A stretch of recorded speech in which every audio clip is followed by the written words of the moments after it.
ولسمشر محمد اشرف غني د هیواد اقتصاد په اړه تازه څرګندونې کړي. سلام، وخت مو بخیر. پام وکړئ د نن ورځې تازه خبر ته.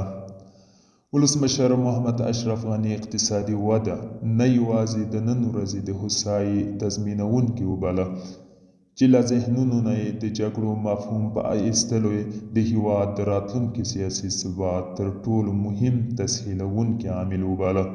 هغه پر افغانانو غږ وکړ چې د همدغو اصولو پر چاپېر سره یو موټی شي.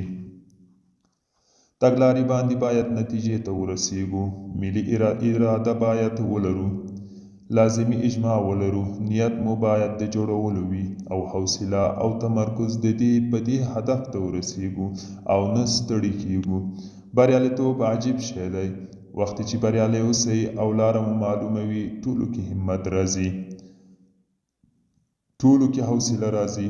وخت چې خلک وګوري، ولس وګوري، خویندې، ورونه، پیغلې، ماشومان، ځوانان چې ژوند پرمختګ کې د ملاتړي خپل عقل په کار اچوي، زمینه برابروي، شخصیتونه وده کوي، او د دې پر ځای چې یو بل سره په جګړه کې په نیمایي ډوډۍ ځکه تقسیموي، په دې باندې راځي چې څنګه د دیو فابریکه جوړوي چې نورو ته یې ورسوي.